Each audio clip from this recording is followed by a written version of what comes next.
Look, I think, you know, everyone has got a voice now. I think, you know, everyone can have their say via Twitter, Facebook, Pinterest, Instagram, you know, whether that's in words or pictures or however they like. And they can have a relationship with whoever they choose.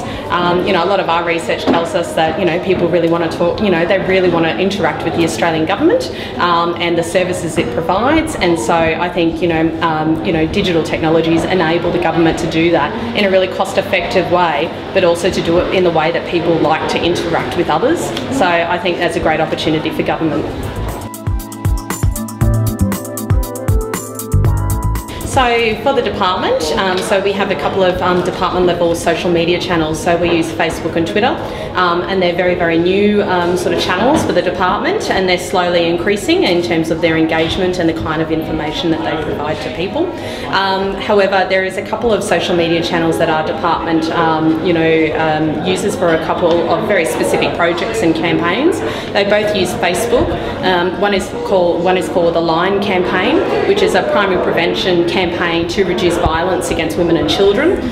We use the Facebook community. We have a Facebook community of around 70,000 young people, you know, and we pose questions and encourage discussion and consideration of the issues around violence, but also the things that lead to violence. So it's an absolutely fantastic forum because, you know, a lot of young people, and our target audience is aged 12 to 20, are on Facebook. So perfect opportunity. The second project also uses Facebook, and this is relatively new. So it was launched in December, and this is called Australian Families. And we use this Facebook page to communicate what the government is doing to support families, and particularly families with children. So we talk about issues such as the school kids bonus, paid parental leave, payments like family tax benefit, etc. And we're trying to encourage discussion and consideration about why those sorts of payments might be necessary for people, how they use them, you know, and obviously we want to encourage people to understand their entitlements and know exactly what they're getting and be informed citizens. So that's got over 7,000 people to date since December, and a very, very high level of people who talk about it, you know, through their Facebook networks, and also a reach of around 1 million people. So 1 million people see content related to that page. So that's proving to be very successful.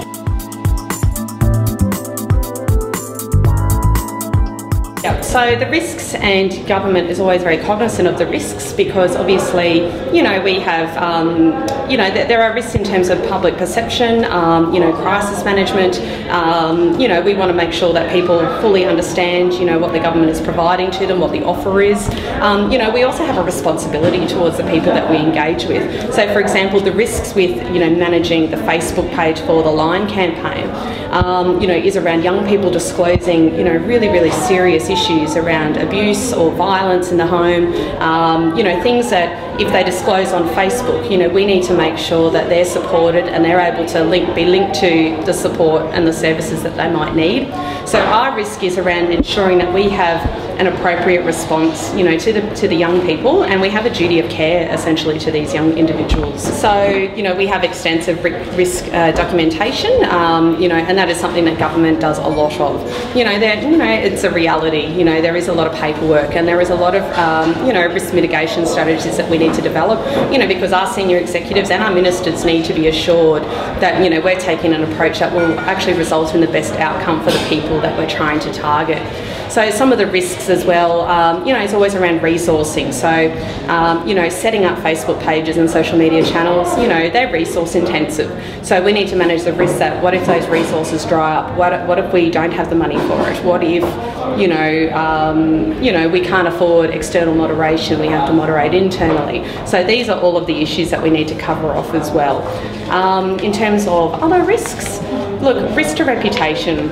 You know, we obviously, you know, need to make sure that, you know, we're protecting, I guess, you know, our department, you know, and the officers within the department, you know, and that we're not actually going out there and portraying ourselves, you know, in a, you know, negative light that is actually untrue.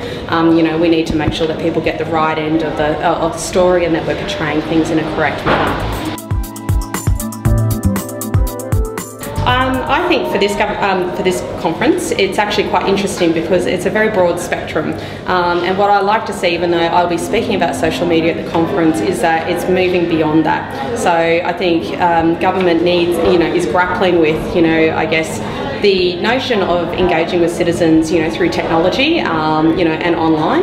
And it would be great to hear the case studies and the great experiences that other people are doing in their departments and their, sort of industries, and that will help guide other people who might only just be starting out on the journey or wondering how they actually get their, their sort of departments on side, and to see their perspective when it comes to digital engagement. So I think it's going to be useful, and hopefully a lot of practical information. I think, we've moved beyond now just the theory and this is what it is, and I think the speakers will be able to show, okay, well, this is the benefits of doing this way, and this is what we've learned, and this is what it means for you. So I think it'll be a very practical, useful conference.